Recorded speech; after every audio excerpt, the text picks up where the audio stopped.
ونصلي ونسلم أما بعد أعوذ بالله من الشيطان الرجيم بسم الله الرحمن الرحيم والذين أوتوا العلم درجات صدق الله مولانا العظيم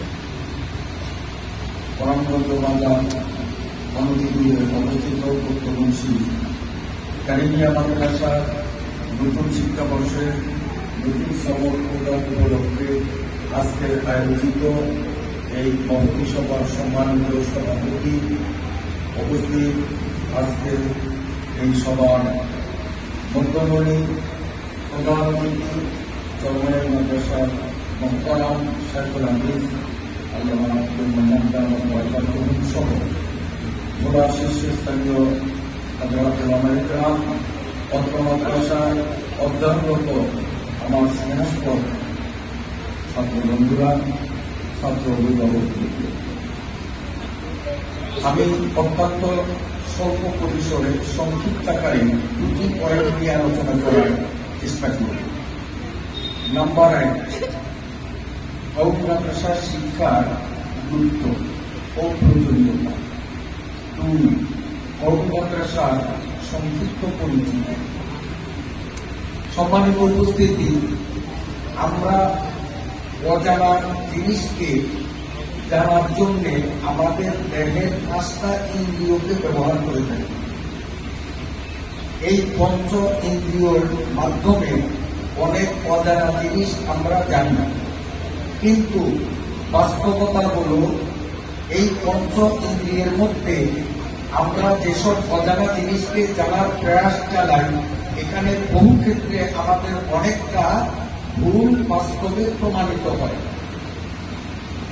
সংক্ষেপে বলতে পারি যে পঞ্চ ইন্দ্রিয় গ্রাহ্য জ্ঞান সম্পূর্ণ নির্ভুল নয়, এখানেও ভুলের প্রবল সম্ভাবনা বিদ্যমান। উদাহরণস্বরূপ আমি বলব, এই পঞ্চ ইন্দ্রিয়ের একটি হল চক্ষু।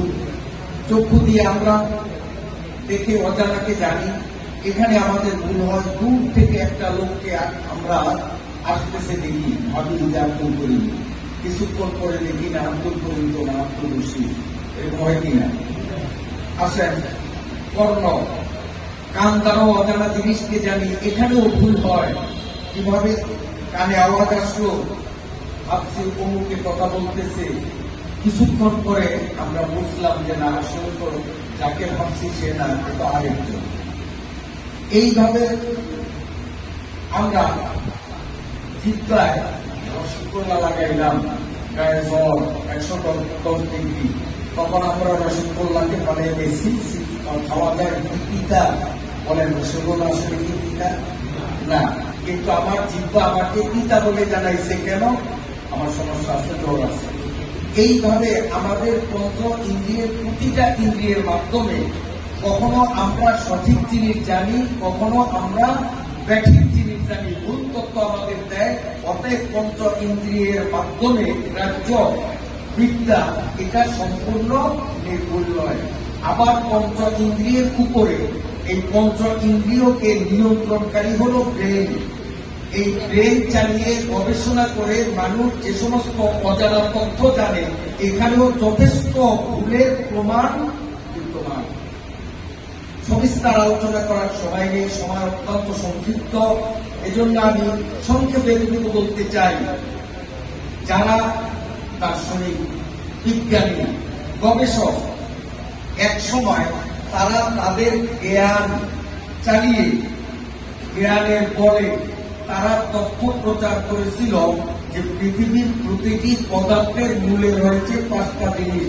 বিজ্ঞানের পরিভাষায় বলা হয় স্থিতি, অফ, তেজ, মরু, ভূম।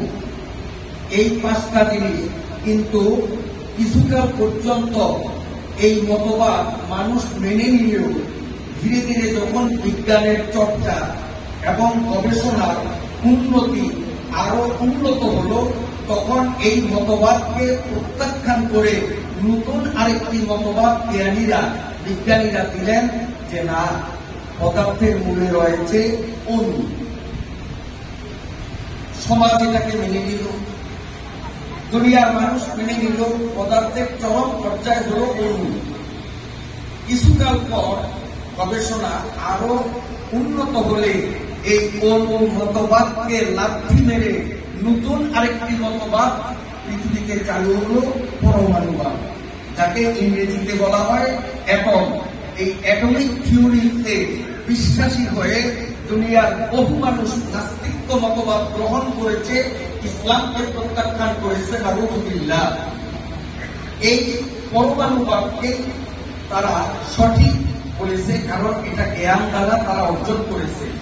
কিন্তু বিজ্ঞানীরা এই 20 শতাব্দীতে এসে বিজ্ঞানের চরম উন্নতির সোপানে যখন আরোহণ করে, তখন তারা দেখে যে না, এই পরমাণুর পরেও পদার্থের মূলে আরেকটা আছে, সেটার বৈজ্ঞানিক পরিভাষায় নাম হলো ইলেকট্রিসিটি, বাংলায় বলে বিদ্যুৎ। প্রতিটি পদার্থের মূলে রয়েছে ইলেকট্রিসিটি। এই ইলেকট্রিসিটি আবার 2 প্রকার, ঋণাত্মক, ধনাত্মক, ইংরেজিতে বলে নেগেটিভ এন্ড পজিটিভ।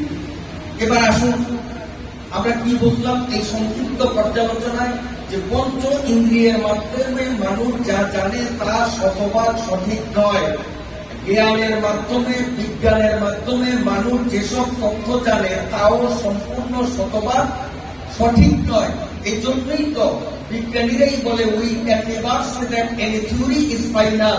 তারাই বলে যে আমরা বিজ্ঞানীরা আমাদের প্রচারিত সকল তথ্য এবং মতবাদকে আমরা নির্ভুল বলে দাবি করতে পারি না, কারণ গবেষণা করলেই নির্ভুলটা আমাদের কাছে ভুল বলে প্রমাণিত হয়। তাহলে আমাদের সঠিক জিনিস, সঠিক জ্ঞান অর্জনের মাধ্যম কি হবে? আল্লাহ রাব্বুল আলামিন সেই মাধ্যম হিসাবে আমাদেরকে দিয়েছেন ইলমে ওয়াহী বা ইলমে কুরআন। এই কুরআনের মাধ্যমে এমন জিনিস আমরা জানব যা 100% শতভাগ সম্পূর্ণ সঠিক তথ্য আমাদেরকে দিবে। কোরআনের শিক্ষার মধ্যে কোনো ভুল নেই। এটি শুধু আমাদের কথাই নয়, সেই দার্শনিকরাই আজকে তারাই বলেন we can never say that any theory is final, for the holy Quran for Muslim is a book no doubt in. মুসলমানদের কোরআন ইলমে ওয়াহীর মাধ্যমে মানুষ যে সমস্ত জিনিস জানবে তা 100% সম্পূর্ণরূপে সত্য। মহতারাম হাজিরিন, সেই সঠিক ইলমে ওয়াহীর বাস্তবধর্মী শিক্ষা কেন্দ্রের নামই হল কওমি মাদ্রাসা।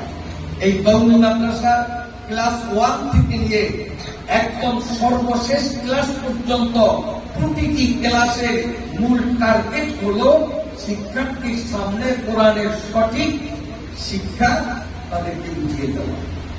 তাহলে কোরআনের শিক্ষার মাধ্যমে সঠিক জ্ঞানে, নির্ভুল জ্ঞানে জ্ঞানী আমাদের সন্তানকে করার একমাত্র প্রতিষ্ঠান এই কওমি মাদ্রাসা, যার বিকল্প নেই।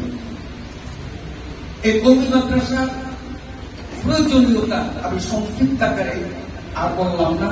এবার পরিচিতি, কওমি মাদ্রাসা কোত্থেকে আসলো আমরা অত্যন্ত সংকুচিত করে বলতে পারি। আল্লাহ রাব্বুল আলামিন এই নবমণ্ডল, ভূমণ্ডল, এক কথায় সৃষ্টি জগৎ কিছুই যখনও তৈরি করেননি, আর সে আজিমে সর্বপ্রথম আমাদের প্রিয় নবী সাল্লাল্লাহু আলাইহি ওয়াসাল্লামকে তিনি তৈরি করেছেন। وعن جابر بن عبد الله رضي الله تعالى عنه أنه قال قال رسول الله صلى الله عليه وسلم أول ما خلق الله نوري। এই হাদিস দ্বারা প্রতীয়মান সর্বপ্রথম আল্লাহ আমাদের নবী মুহাম্মদ সাল্লাল্লাহু আলাইহি ওয়াসাল্লামকে আরশে আজিমে তৈরি করে আল্লাহ নিজে উস্তাদ হয়ে লৌহে মাহফুজে নবী পাক সাল্লাল্লাহু আলাইহি ওয়াসাল্লামকে 30 পারা কোরআনের বাস্তব শিক্ষা আল্লাহ নিজে দিয়েছেন। এরপরে আল্লাহ ধাপে ধাপে সৃষ্টি জগৎ অত্যন্ত বিপুলতার সাথে আল্লাহ তৈরি করে এই পৃথিবীতে কালক্রমে পয়গম্বরদের ধারাবাহিকতাকে অব্যাহত রেখে এই পয়গম্বর নবী রাসূলের ধারাবাহিকতার সমাপ্তি ঘটিয়েছেন বিশ্বনবী মুহাম্মদ রাসূলুল্লাহ সাল্লাল্লাহু আলাইহি ওয়াসাল্লামের মাধ্যমে। নবীজির বয়স যখন 40-এর কোঠায় উপনীত হয়, আল্লাহ নবীকে হেরা পর্বতের গুহায় স্বয়ং আল্লাহ উস্তাদ হয়ে জিব্রাইলকে মাধ্যম বানিয়ে রাসূল সাল্লাল্লাহু আলাইহি ওয়াসাল্লামকে ছাত্র বানিয়ে সরাসরি আল্লাহ রাব্বুল আলামিন কুরআনুল কারীমের তালিম বা প্রশিক্ষণ দেন। অতএব ইতিহাস প্রমাণ করে এই জগতে সর্বপ্রথম ধর্মীয় শিক্ষা প্রতিষ্ঠান হল হেরা পর্বতের গুহা। উস্তাদ আল্লাহ, ছাত্র হলেন রাসূল, মাধ্যম হলেন হযরত ইব্রাহিম আলাইহিস সালাম। এখন আমি আপনাদের থেকে জানতে চাই, হেরা পর্বতের গুহা থেকে কোরআনের শিক্ষা অর্জন করে আল্লাহ রাসূল যখন এই শিক্ষা বিকাশ সমাজের মধ্যে ঘটাবার পদক্ষেপ নিলেন, বলেন তো আরবের শাসক গোষ্ঠী, আরবের সমাজের লোকরা এই মাদ্রাসার সপক্ষে শক্তি ছিল না বিপক্ষে? আমার কথা বোঝেন না? বিপক্ষে। এই মাদ্রাসার সপক্ষে ছিল গরিব দুঃখী গ্রাম্য মানুষ, যারা পড়েছে লা ইলাহা ইল্লাল্লাহু মুহাম্মাদুর রাসূলুল্লাহ, এই কালেমা যারা পড়েছে সাধারণ মানুষগুলো ছিল মাদ্রাসার পক্ষের শক্তি, আর সরকার এবং প্রভাবশালী মহল গোটা আরব বিশ্ব এই মাদ্রাসার বিপক্ষের শক্তি। তাহলে মাদ্রাসার পক্ষে ছিল সাধারণ নিরীহ মুসলিম জনগণ। এই সাধারণ নিরীহ মুসলিম জনগণকে আরবি অভিধানে বলা হয় কওম। আর কওমের দিকে সম্পর্কযুক্ত কোন জিনিসকে করা হলে সেটাকে বলা হয় কওমি। তাহলে ইতিহাস প্রমাণ করে হেরা পর্বতের গুহা এই পৃথিবীর সর্বপ্রথম মাদ্রাসা। এই মাদ্রাসাটাও ছিল কওমি মাদ্রাসা। এই কওমি মাদ্রাসার ছাত্র মুহাম্মদুর রাসূলুল্লাহ সাল্লাল্লাহু আলাইহি ওয়াসাল্লাম যদি কওমি মাদ্রাসার পৃথিবীতে অস্তিত্ব লাভ না করত, তো মুহাম্মদুর রাসূলুল্লাহর মতো আদর্শবান ব্যক্তি আমরা পৃথিবীতে আমাদের জন্য বানাতে পারতাম না। কওমি মাদ্রাসার সবচেয়ে উল্লেখযোগ্য অবদান মুহাম্মদুর রাসূলুল্লাহ সাল্লাল্লাহু আলাইহি ওয়াসাল্লাম। মুহতারাম হাজিরিন, এরপরে ইসলাম যখন মক্কা থেকে মদিনায় গেল, মসজিদে নববীকে আল্লাহর নবী এই কোরআনী শিক্ষা প্রদানের জন্য মাদ্রাসা হিসাবে ব্যবহার করতেন, তখন মদিনার সরকারের রাষ্ট্রপ্রধানে ছিল ইয়াহুদি নেতানিয়াহুর পূর্বসূরীরা। বলেন তো সরকার কি মাদ্রাসার পক্ষে না বিপক্ষে? তাহলে সেখানে মাদ্রাসার পক্ষে কারা ছিল? মদিনার সে সমস্ত গরিব দুঃখী মেহনতি মানুষ যারা লা ইলাহা ইল্লাল্লাহ করে ইসলাম গ্রহণ করেছে, সাধারণ জনগণ। অতএব ইতিহাস প্রমাণ করে মদিনার মসজিদ এটা পৃথিবীর 2 নম্বর কওমি মাদ্রাসা। এইভাবে ইসলামের আলো যখন পৃথিবীর আনাচে কোনাচে ছিটিয়ে ছড়িয়ে পড়েছে, সেই ধারাবাহিকতায় আমাদের এই ভারত উপমহাদেশেও যখন ইসলামের প্রভাব পড়ল, ভারতে একটা আর দুইটা নয় 12,000 মাদ্রাসা করেছে। সবাই কম সংখ্যে এসেছে, এই জন্য নদীকে পদ্মার মধ্যে ভরার অপপ্রয়াস চালাইতেছি। কারণ তাদের বিশাল ইতিহাসকে মনে করেন মেঘনারে পদ্মার মধ্যে করতেছি আর এক মিনিট চেয়ে নিলাম। এই ভারত উপমহাদেশে একটা আর দুইটা নয়, ভারত উপমহাদেশ বলতে বাংলাদেশ, ইন্ডিয়া, পাকিস্তান, শ্রীলঙ্কা এই সবটা মিলে এক রাষ্ট্র। এই রাষ্ট্রে কমবেশ 12,000 মাদ্রাসা করেছিল। সেই মাদ্রাসাগুলো কওমিও না, সরকারিও না, সে মাদ্রাসাগুলো ছিল স্বতন্ত্র। অর্থাৎ প্রতিটা মাদ্রাসার ব্যক্তিগত অর্থ সম্পত্তি ছিল। ওই সম্পত্তি ছিল মাদ্রাসার ব্যয়ভার বহন করার একমাত্র উপায়। পাবলিক থেকে সাহায্য অনুদানের প্রয়োজন ছিল।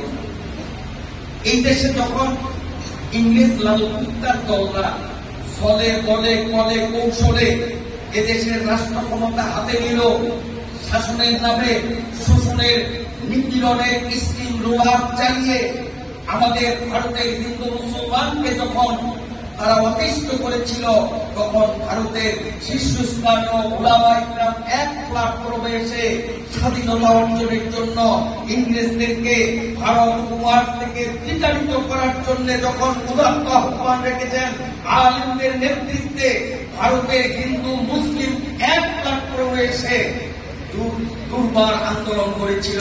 যে আন্দোলনের ফলশ্রুতিতে ইংরেজ লাল কুত্তার দল লেজ গুটিয়ে দিয়ে ভারত ছেড়ে পালিয়ে যেতে বাধ্য হয়েছে। এই ইংরেজরা যখন শাসন চালিয়েছে, ভারত থেকে ইসলামকে নিশ্চিহ্ন করে দেওয়ার জন্য এই মাদ্রাসাগুলির অর্থ সম্পত্তি সব বাজেয়াপ্ত করেছে, সরকার নিয়ে গেছে। আর মাদ্রাসাগুলো যখন সম্পত্তিহীন হলো, অটোমেটিক মাদ্রাসাগুলো বন্ধ হয়ে গেল, একটা মাদ্রাসাও ছিল না, সব মাদ্রাসা বন্ধ। এরপরে ইংরেজরাও চলে গেল, এদিকে ভারতে কোনো মাদ্রাসা নাই।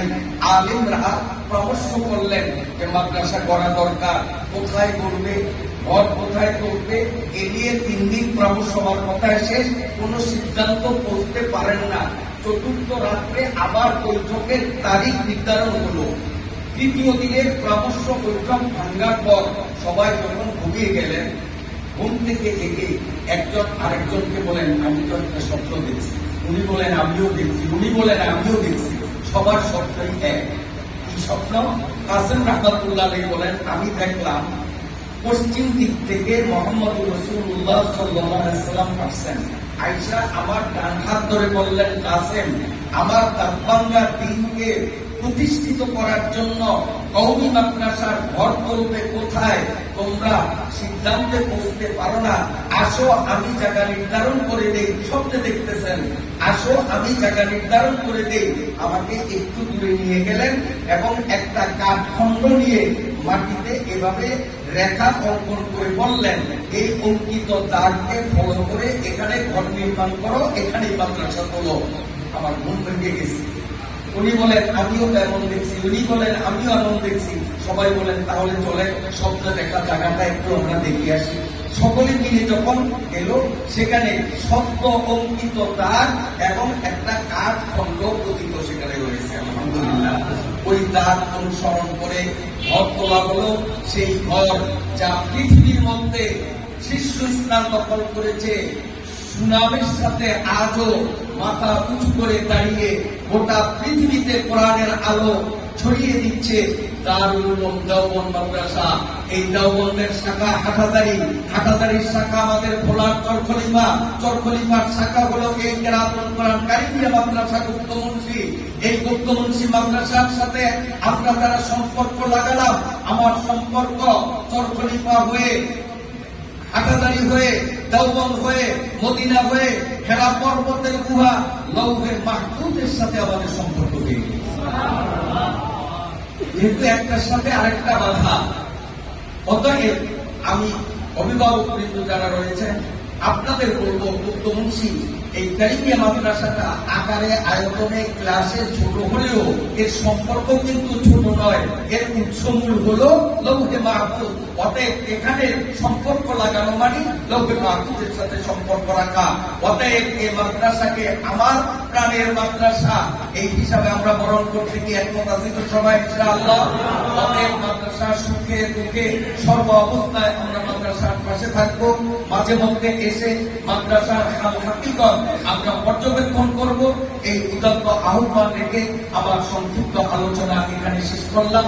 আল্লাহ তাআলা এই মাদ্রাসার খিদমত কিয়ামত পর্যন্ত সময়ের জন্য কবুল করুন। মাদ্রাসার সাথে সম্পৃক্ত সংশ্লিষ্ট সকলকে আল্লাহ তাআলা সমভাগ কবুল ফরমান। আমিন।